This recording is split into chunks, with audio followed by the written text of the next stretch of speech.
जलापूर्ति योजनाओं से आपूर्ति किए जा रहे पेयजल की गुणवत्ता की निगरानी नियमित रूप से की जा रही है। उपभोक्ताओं को BIS 105002012 मानक के अनुरूप नियमित जलापूर्ति सुनिश्चित की जाती है। जल गुणवत्ता सुनिश्चित करने हेतु लोक स्वास्थ्य अभियंत्रण विभाग द्वारा त्रिस्तरीय प्रयोगशाला स्थापित की गई है। राज्य रेफरल प्रयोगशाला, जिला जल जाँच प्रयोगशाला एवं अवर प्रमंडलीय जल जाँच प्रयोगशाला, जहां 16 पैरामीटर पर जल की जांच की जाती है, जिसके माध्यम से आम जनों को पूर्ण तौर से सुरक्षित और स्वच्छ पेयजल उपलब्ध कराया जाता है। लोक स्वास्थ्य अभियंत्रण विभाग तथा सूचना एवं जनसंपर्क विभाग बिहार सरकार द्वारा जनहित में जारी।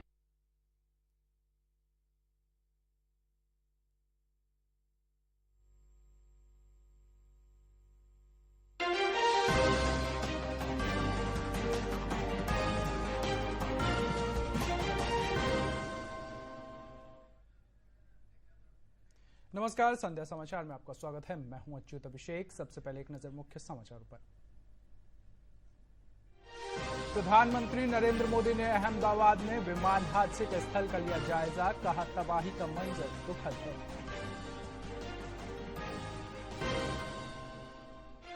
अहमदाबाद विमान हादसे की जांच करेगा आतंकवाद निरोधी दस्ता। ATS की टीम ने घटनास्थल पर जाकर DVR को अपने कब्जे में लिया। पथ निर्माण मंत्री नितिन नवीन ने अहमदाबाद विमान हादसे पर जताया दुख, कहा मामले में दोषियों पर होगी सख्त कार्रवाई।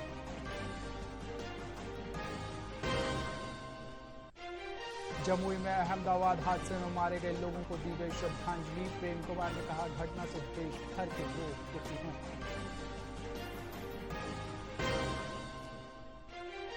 केंद्रीय मंत्री हृदय विदारक घटना है। कई परिवारों ने अपने लोगों को खोया है, तो मैं तो उसके प्रति संवेदना व्यक्त करता हूं। माननीय प्रधानमंत्री जी, गृह मंत्री जी और अपने सभी कंसर्न मुख्यमंत्री और विमानन मंत्री उस पर लगे हैं, लेकिन उसकी पूरी जांच के भी आदेश दे दिए गए हैं। लेकिन इतनी बड़ी घटना निश्चित रूप से आज पूरे देशवासियों को मर्माहत कर रही है और अपने आप में लग रहा है कि 1-2 मिनट के अंदर कितनी जिंदगियां खत्म हो गई। तो हम लोग तो बहुत उससे मर्माहत है और हम सब के प्रति लोगों की संवेदना उसको। जमुई में आज गुजरात के अहमदाबाद में हुए विमान हादसे में मारे गए भाजपा के पूर्व मुख्यमंत्री विजय रूपाणी सहित अन्य मृतकों के प्रति संवेदना व्यक्त की गई। 2 मिनट का मौन रखकर उनकी आत्मा की शांति के लिए प्रार्थना भी की गई।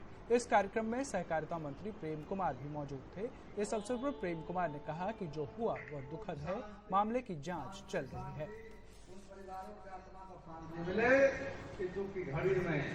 उन परिवारों को ईश्वर शक्ति प्रदान करें क्योंकि सहन शक्ति करने के लिए। अब ईश्वर गांधी जी, हम लोग यहाँ पर 2 मिनट का मौन रखेंगे उनका आत्मा का शांति को लेकर के। घटना दुखद है, जांच चल रही है। किन कारणों से इतने बड़े हादसा हुई जा करके है, पूरा देश दुखी, हम सब दुखी जा करके हैं। और हम लोग का तो रात में शाम में कल जानकारी जमीली इसके बारे में जा करके काफी हम दुख प्रकट के बाका में मौन किए थे 2 मिनट का।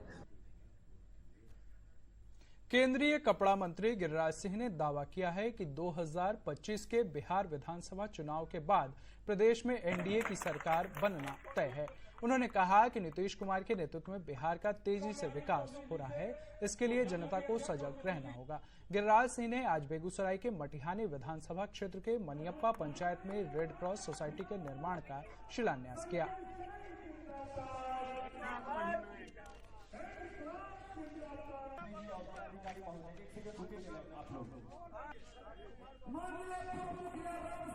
इस मगरमच्छ के जाल में कोई मत फंसना।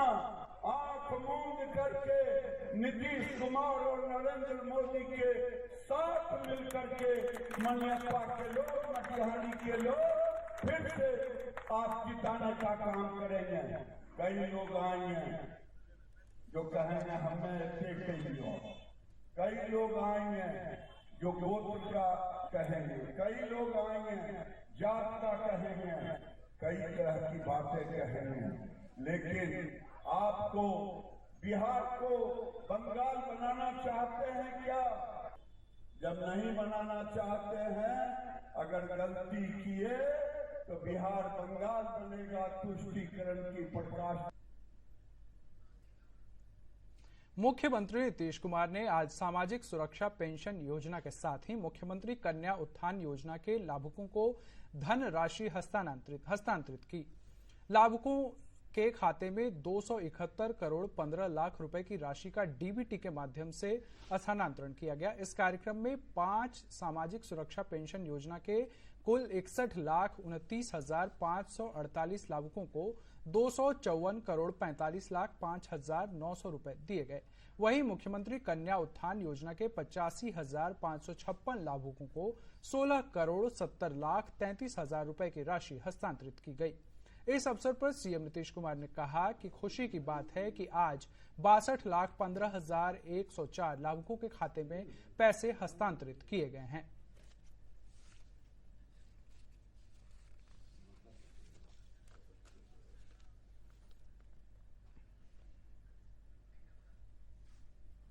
समाचारों का सिलसिला जारी रहेगा, लेकिन एक छोटे से अंतराल के बाद।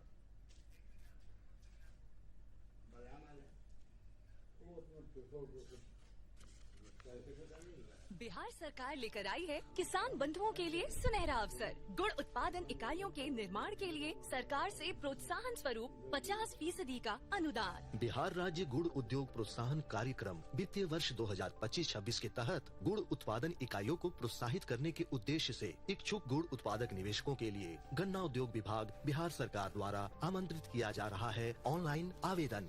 इच्छुक निवेशक ccs.bihar.gov.in पर जाकर दिनांक 25 मई 2025 तक आवेदन कर सकेंगे। स्थानीय गुड़ उद्योग को सशक्त बनाएं और आत्मनिर्भर बिहार के निर्माण में भागीदार बने। अधिक जानकारी हेतु अपने जिले के संबंधित गन्ना अधिकारी से संपर्क करें। गन्ना उद्योग विभाग और सूचना एवं जनसंपर्क विभाग बिहार द्वारा जनहित में जारी। समाचारों में आपका फिर से स्वागत है।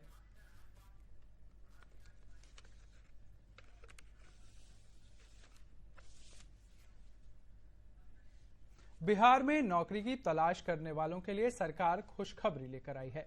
विभिन्न विभागों में बड़े स्तरों पर बहाली की प्रक्रिया चल रही है। बिहार में होने वाले विधानसभा चुनाव से पहले सीएम नीतीश कुमार ने 10 लाख युवाओं को नौकरी देने का वादा किया था। इसी कड़ी में तेजी से काम किया जा रहा है। देखिए ये रिपोर्ट। बिहार में विधानसभा चुनाव से पहले विभिन्न विभागों में बम्पर बहाली का दौर चल रहा है। सीएम नीतीश कुमार ने पिछली कैबिनेट की बैठक में पंचायत स्तर पर ग्राम पंचायत कार्यालय में निम्न वर्गीय लिपिक के 8,093 पदों के सृजन को स्वीकृति दे दी है। इसके साथ ही बिहार लोक सेवा आयोग ने मोटर व्हीकल इंस्पेक्टर के पद पर आवेदन आमंत्रित किया है। बिहार सरकार ने मद्य निषेध विभाग एवं निबंधन विभाग में बड़ी बहाली निकाली है।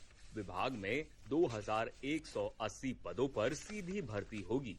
इसके अतिरिक्त 1,245 पद आंतरिक व्यवस्था के तहत प्रोन्नति से भरे जाएंगे। सीधी बहाली वाले 2,180 पदों पर नियुक्ति के लिए सामान्य प्रशासन विभाग के माध्यम से संबंधित आयोग को अधियाचना भेजी है। इसमें सबसे अधिक 1,603 पद मद्य निषेध सिपाही के हैं।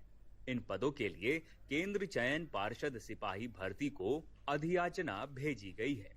अवर निबंधन एवं संयुक्त अवर निबंधन के 14 पदों पर बहाली को लेकर बिहार लोक सेवा आयोग को अधियाचना भेजी गई है। विभिन्न विभागों में बड़े स्तर पर नियुक्ति की प्रक्रिया शुरू होने से परीक्षा की तैयारी करने वाले छात्रों में भी काफी उत्साह है। बिहार सरकार जो वैकेंसियां निकाल रही है हमारे यूथ के लिए, ये बहुत गौरव की बात है और हम इन सब वैकेंसियों को आधारण करते हैं और हम लोग इस जॉब के लिए ही प्रिपेयर कर रहे हैं। जैसे home guard, BPSC, Bihar teacher, Bihar police और अनेकों ऐसे नौकरियां हैं जिससे हम लोग को साधन मिल रहा है और हम बिहार सरकार के लिए, बिहार सरकार के अंतर्गत काम करने के लिए बहुत ही धन्यवाद है। बिहार सरकार के द्वारा जितने भी वैकेंसियां निकले हुए हैं, जैसे बिहार पुलिस हो गए और अभी हाल में ही जो बहालियां चल रहे हैं, दौर चल रहे हैं होमगार्ड का, वो हो गया। तो बहुत सारे जो भी गरीब से लेकर और जो भी मिडिल क्लास का भी है, वो सारे लोग अपने अपने प्रदर्शन कर रहे हैं। जितना हो सके उतना ग्राउंड पे मेहनत कर रहे हैं और जाकर ग्राउंड पे एग्जीक्यूट कर रहे हैं। वहीं सरकार का कहना है कि अकेले श्रम विभाग ने पिछले 18 महीने में 70,000 युवाओं को रोजगार दिया है। श्रम विभाग के मंत्री संतोष कुमार सिंह का कहना है कि अभी तक 10 लाख युवाओं को नौकरी दी गई है। नीतीश कुमार मतलब नौकरी की बहार, और एनडीए की सरकार नौकरी दी है। मेरा श्रम विभाग अकेले इधर 18 महीने में 70,000 युवाओं को रोजगार और नौकरी का अवसर प्रदान किया है। माननीय मुख्यमंत्री जी का जो सपना था 20 लाख 10 लाख रोजगार 12 लाख रोजगार वो बढ़ा के 20 लाख कर दिए। 20 लाख से 30 लाख 11-12 लाख लोगों को तो हम लोग नौकरी दे दिए। बिहार सरकार जल्द ही खाद्य एवं उपभोक्ता संरक्षण विभाग में 4,988 पद, पंचायती राज विभाग में 16,496 पद, ग्रामीण विकास विभाग में 14,667 पद, जल संसाधन विभाग में 6,931 पद, कृषि विभाग में 7,543 पद, लघु जल संसाधन विभाग में 6,645 पद, पशु एवं मत्स्य संसाधन विभाग में 3,606 और सहकारिता विभाग में 1,477 पदों को भरने की प्रक्रिया को शुरू करने वाली है। दूरदर्शन समाचार के लिए सारण से शशि भूषण सिंह की रिपोर्ट। केंद्र सरकार की महत्वाकांक्षी योजना विकसित कृषि संकल्प अभियान किसानों के लिए उपयोगी साबित हो रही है। किसान प्रधानमंत्री नरेंद्र मोदी का आभार जता रहे हैं। देखिए ये खास रिपोर्ट।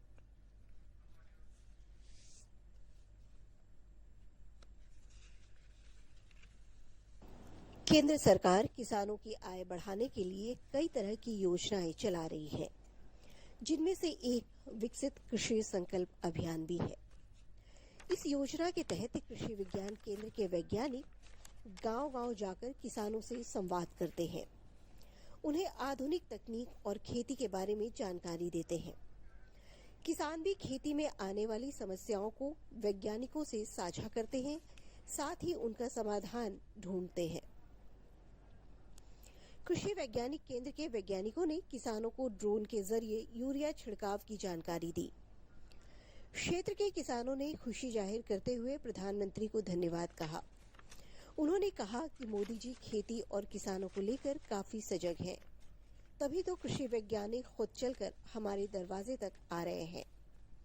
वैज्ञानिक न सिर्फ जानकारी दे रहे हैं, बल्कि समस्याओं का समाधान भी कर रहे हैं। यहाँ पे आए हैं कृषि वैज्ञानिक आए हैं जो कि खेती के बारे में बता रहे हैं। उससे अच्छा मतलब कि खेती उती कैसे होता है उसी के बारे में जानकारी देंगे और उससे हम लोग खेती करेंगे अच्छा।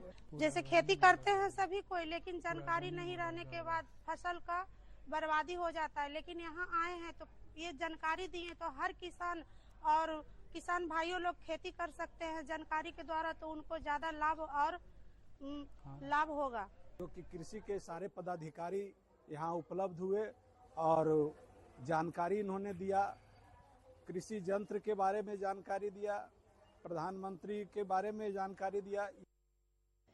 कृषि विज्ञान केंद्र के विषय वस्तु विशेषज्ञ अंगद कुमार ने बताया कि विकसित कृषि संकल्प अभियान के तहत कृषि वैज्ञानिक डरावा गांव में किसानों के बीच पहुंचे।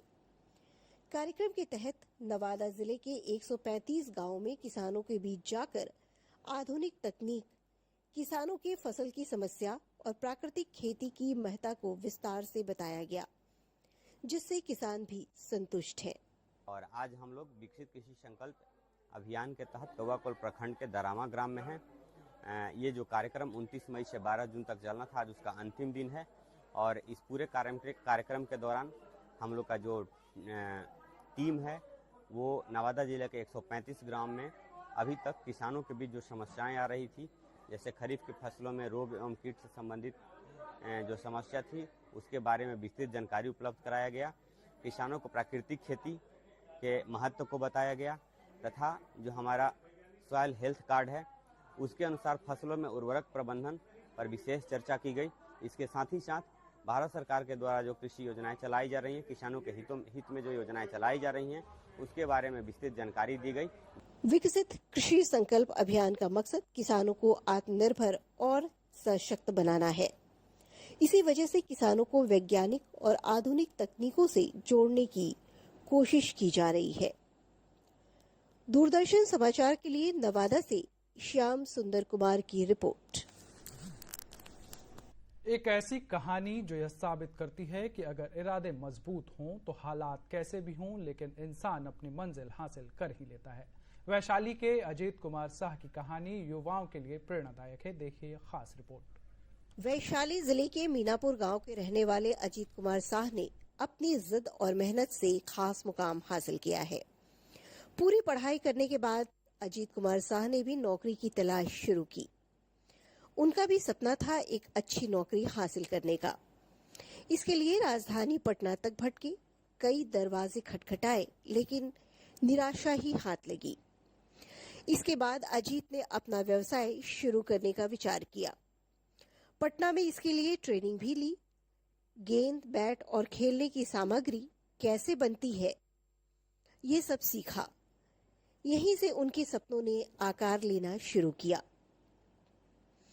शुरुआत में 70,000 रुपए की पूंजी का इंतजाम कर्ज लेकर किया, फिर पीछे पलटकर कभी नहीं देखा। आज की तारीख में अजीत कुमार साह का व्यवसाय 30 से 35 लाख रुपए सालाना का टर्नओवर करता है। पढ़ाई खत्म होने के बाद हमने नौकरी के तलाश में थे, नौकरी नहीं मिला और कर्जा और लेकर के हमने इस बिजनेस को स्टार्ट किए। 35-40 लाख का टर्नओवर है और आज करीबन हमारे पास 20 लाख का माल स्टॉक में रहता है।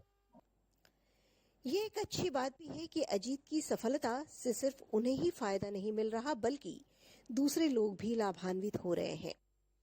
उन्होंने करीब दर्जन भर लोगों को रोजगार दे रखा है, जिनमें महिलाएं और स्थानीय युवा शामिल हैं।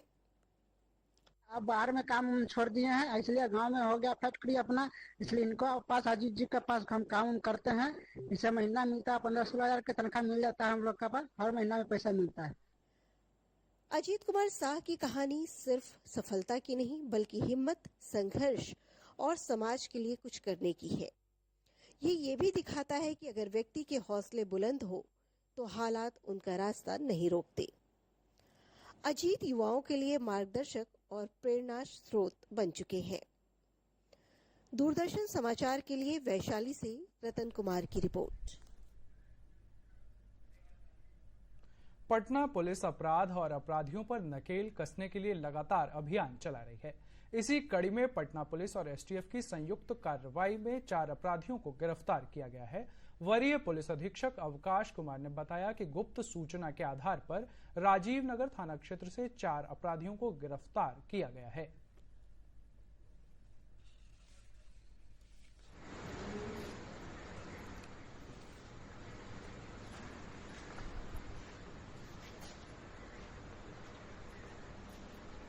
इसको सूचना मिल रही थी, सूचना थी कि कुछ अपराधी किसी की हत्या करने की साजिश रच रहे हैं और इसके लिए सिटी एसपी सेंट्रल के नेतृत्व में एक टीम का गठन किया गया था इस सूचना के सत्यापन के लिए और जो अपराधी हैं उनकी गिरफ्तारी के लिए। आज उसी क्रम में राजीव नगर थाना क्षेत्र में 4 लोगों की अरेस्टिंग हुई है। विकास, अभिषेक और 2 लोग और हैं, गोविंद और एक रविदास। 4 अपराधियों की गिरफ्तारी हुई है। इनके पास से 2 हथियार, अवैध हथियार और कुछ जिंदा कारतूस, 2 मोटरसाइकिल और कुछ नगद राशि बरामद हुई है। आगे पूछताछ की जा रही है किसकी हत्या का ये लोग प्लान बना रहे थे।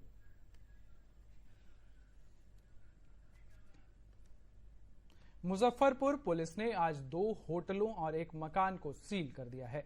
इस संबंध में जानकारी देते हुए एसडीपीओ टाउन सीमा देवी ने बताया कि अवैध देह व्यापार अधिनियम के तहत इन जगहों को मजिस्ट्रेट की मौजूदगी में सील किया गया है। यहां युवतियों को बंधक बनाकर देह व्यापार का धंधा किया जाता था।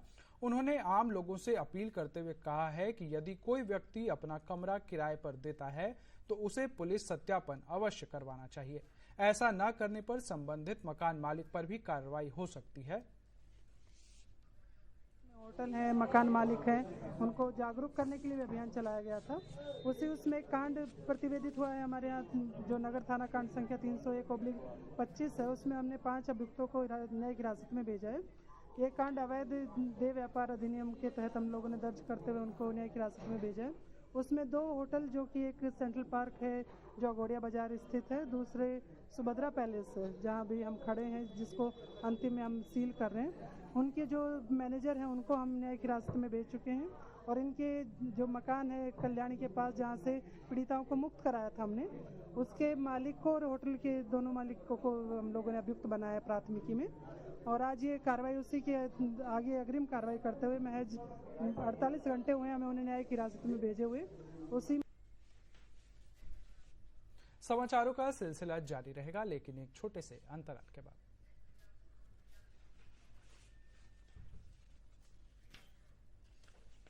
चमकी यानी दिमागी बुखार एक खतरनाक बीमारी है जो ज्यादातर 1 से 15 वर्ष के बच्चा लोग को होता है और यह बीमारी ज्यादा गर्मी या नमी में फैलता है। हाँ, सुने तो है कि बहुत खतरनाक है, पर समय रहते कैसे पता चलेगा? बच्चा बुजुर्ग लोग को सर में दर्द हो, बच्चा अर्ध चेतना में पहचान न सके, बेहोश हो जाए, बदन में चमकी और हाथ पैर में थरथराहट हो।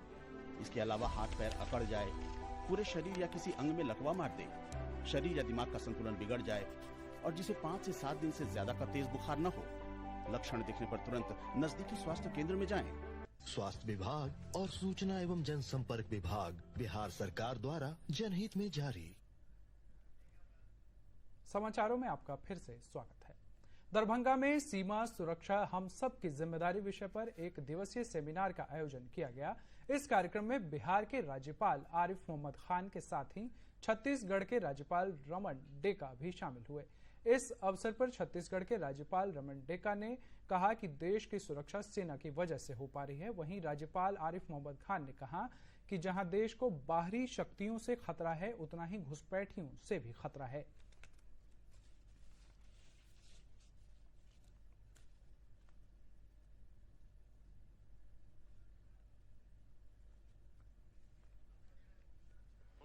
सुरक्षित रखना हमारा ड्यूटी है। उसमें हमारा जो मिलिट्री फोर्स है, पैरामिलिट्री फोर्स है, वो लोग पूरा काम कर रहे हैं, लेकिन जागरूकता हमारा भी होना चाहिए। हमें यहाँ माइनॉरिटी नहीं होना है। इसके लिए हम लोग को भी पता प्रशस्त करना चाहिए, जागरूक रहना चाहिए। आज जो ये क्या है, मैं उन लोग को साधुवाद देता हूँ।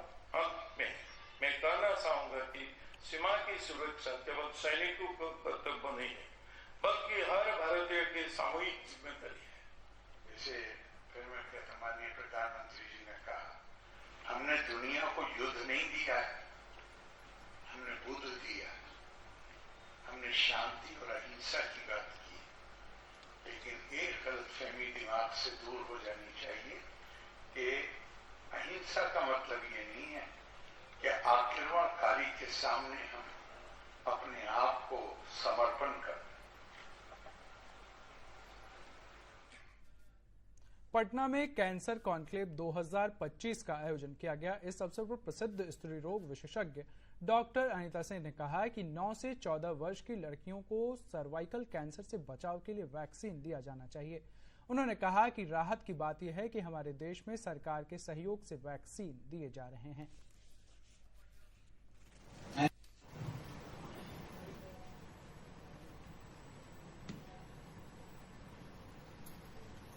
है कि हम लोग इस बात की जानकारी सारी जनता में फैलाएं ताकि वो इस वैक्सीन के प्रति जागरूक हो और इस भयंकर बीमारी से बचने के लिए इस उपाय को स्वीकार करें और जैसे भी जिस तरह जहां भी यह वैक्सीन। और अब देखिए 3 मिनट में 10 खबरें।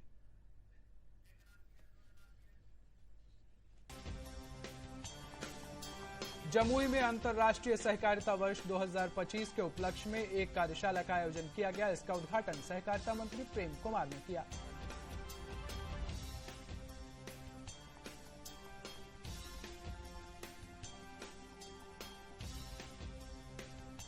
राजद अनुसूचित प्रकोष्ठ के प्रदेश अध्यक्ष अनिल कुमार ने चिराग पासवान पर साधा निशाना। कहा वो भाजपा और जदयू को डराने की राजनीति कर रहे हैं।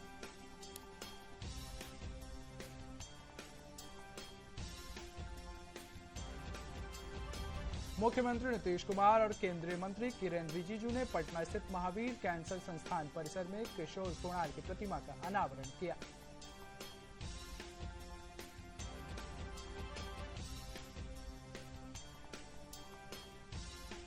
नगर विकास और आवास मंत्री जीवेश कुमार ने शेखपुरा में 272 योजनाओं का शिलान्यास और उद्घाटन किया।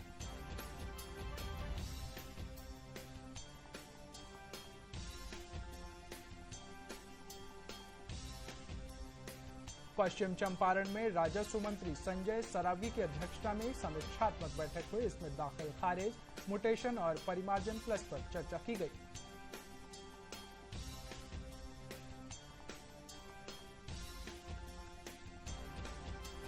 नालंदा जिले के ग्रामीण क्षेत्र में वज्रपात और आपदा के दौरान बचाव के तरीकों की जानकारी के लिए जन जागरूकता रथ चलाया जा रहा है।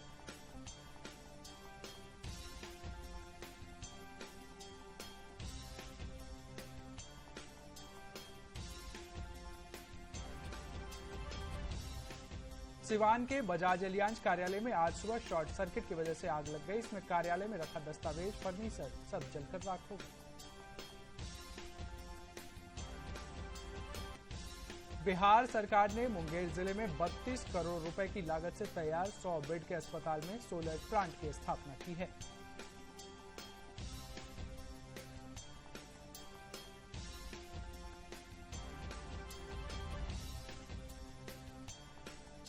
अल्पसंख्यक कार्य मंत्रालय की ओर से दिल्ली में लोक संवर्धन पर्व का आयोजन किया जा रहा है। हस्तशिल्प से जुड़े उत्पादों का मेले में हो रहा है प्रदर्शन।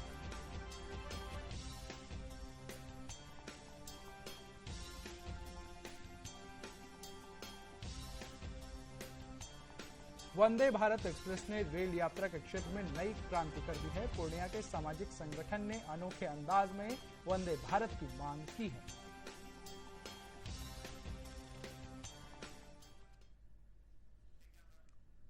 और अंत में मुख्य समाचार एक बार फिर।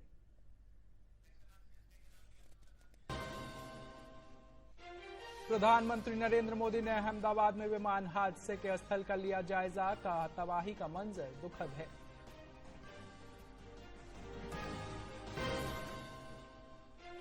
अहमदाबाद विमान हादसे की जांच करेगा आतंकवाद निरोधी दस्ता। एटीएस की टीम ने घटनास्थल पर जाकर डीवीआर को अपने कब्जे में लिया। पथ निर्माण मंत्री नितिन नवीन ने अहमदाबाद विमान हादसे पर जताया दुख। कहा, मामले में दोषियों पर होगी सख्त कार्रवाई।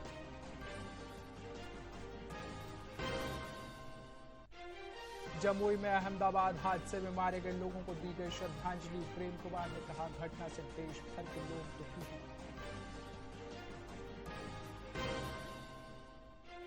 केंद्रीय मंत्री गिरिराज सिंह ने कहा, बिहार में नीतीश कुमार के नेतृत्व में तेजी से विकास हो रहा है। 2025 के विधानसभा चुनाव में एनडीए को जीत के किए दावे। और मुख्यमंत्री नीतीश कुमार ने 62 लाख महिलाओं को दिया तोहफा। सामाजिक सुरक्षा पेंशन के साथ मुख्यमंत्री कन्या उत्थान की राशि की गई हस्तांतरित। इसके साथ ही प्रादेशिक समाचारों का बुलेटिन समाप्त हुआ। नमस्कार।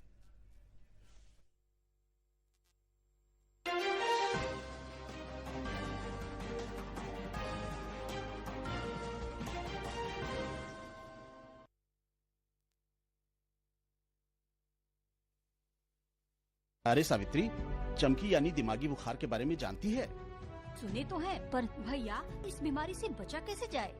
बच्चा लोग को रात में सोने से पहले भरपेट खाना खिलाना, सुबह बच्चों को देखना कि बच्चा में चमकी का कोई लक्षण तो नहीं है, बच्चों को तेज धूप से बचाना, दिन में 2 बार स्नान कराना। औरों को